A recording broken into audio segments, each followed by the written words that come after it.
Sa likod ng bawat tagumpay ay may kwento ng paghihirap, paulit-ulit na rejection at paniniwalang di sumusuko.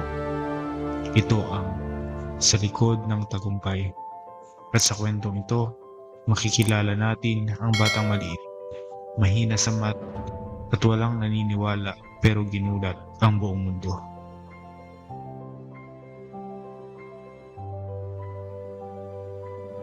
Noong September 10, 1964, ipinanganak sa Hangzhou, China ang isang batang ang tanging puhunan lang ay pangarap at tibay ng loob. Isang batang maliit ang pangangatawan, hindi magaling sa math at madalas asarin dahil wala raw mararating. Pero minsan, ang pinakamaliit na tingnan ng mundo ay sila pala ang may pinakamalaking ambag dito. Bata pa lang si Jack Ma, bagsak na siya sa halos lahat. 2 beses siyang bumagsak sa elementary entrance exam. 3 beses naman sa high school. 2 beses sa college exam. Para bang sinasabing wala siyang pag-asa. Pagkatapos niyang graduate, nag-apply siya sa 30 kumpanya. At ang resulta, 30 job applications, 30 beses din siyang rejected. Nag-apply siya bilang pulis. Tinanggihan din siya. Sa KFC, 24 applicants silang nag-apply. 23 ang natanggap. Si Jack Ma lang ang hindi. Sa puntong ito, kahit pinakamataas na tao, bibigay. Pero si Jack Ma, hindi. Dahil para kay Jack Ma, kung hindi ako tatanggapin ng mundo, gagawa ako ng mundong tatanggap sa akin. Tuwing umaga, nagbebisikleta siya ng 45 minutes papunta sa isang hotel. Hindi para magtrabaho, kundi para matuto ng English. Nakikipag-usap siya sa mga foreigner na naka-check-in sa hotel. Libre, walang bayad, walang kapalit. Nang unang dumating ang internet sa China, hindi siya makapaniwala. Out of curiosity, nag-search siya ng isang simpleng salita. Beer. Lumabas ang US beer, German beer, iba't ibang impormasyon mula sa iba't ibang bansa. Pero may isang napaka-importanteng bagay na hindi niya nakita. Walang China beer. Walang China products, walang China information. Doon siya napatigil. Kung ang isang malaking bansa tulad ng China ay halos wala sa internet, ibig sabihin may napakalaking puwang na dapat punan. At doon nagsimula ang liwanag sa isipan niya. Kung wala pa, baka ako ang dapat gumawa.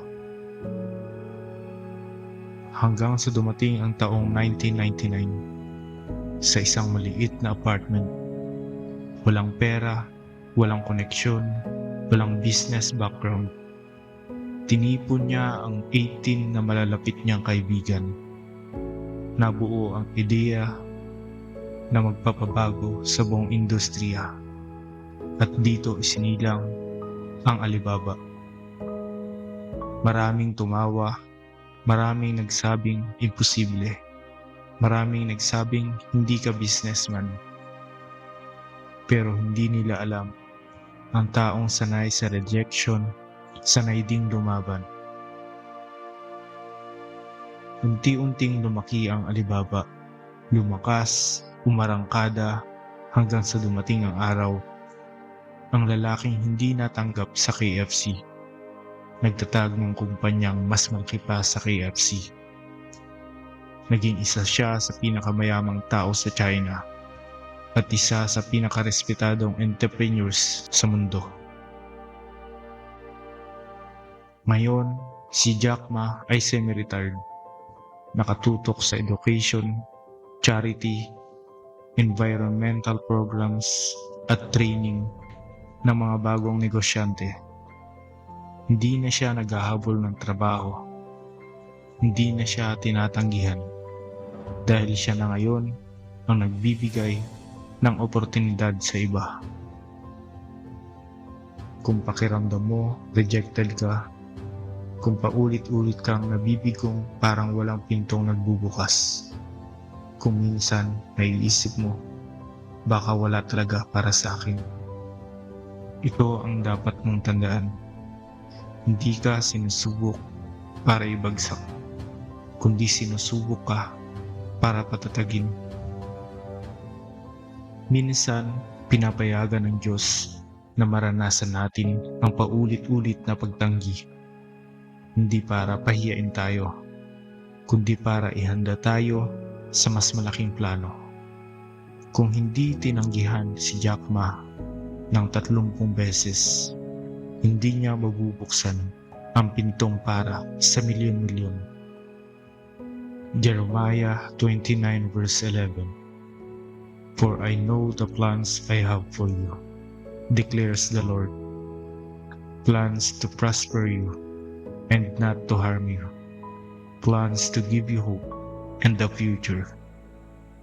Tulad ni Jack Ma, minsan kailangan nating maranasan ang paulit-ulit na pagtanggi upang mas lalo tayong maging matatag. Ang bawat pintong isinasara sa atin ay hakbang patungo sa mas malaking tagumpay. Ang bawat oportunidad na dumarating ay biyaya na ipinaghanda ng Diyos para sa atin. Ito ang Sa Likod ng Tagumpay, mga kwentong nagpapaalala na ang bawat pagtanggi ay pwedeng maging direksyon patungo sa tagumpay. Kung nagustuhan mo ang episode na ito, huwag kalimutang i-like, i-share at mag-subscribe. Dahil sa bawat kwentong ating tatalakayin, may bagong lakas, bagong inspirasyon at bagong pag-asa.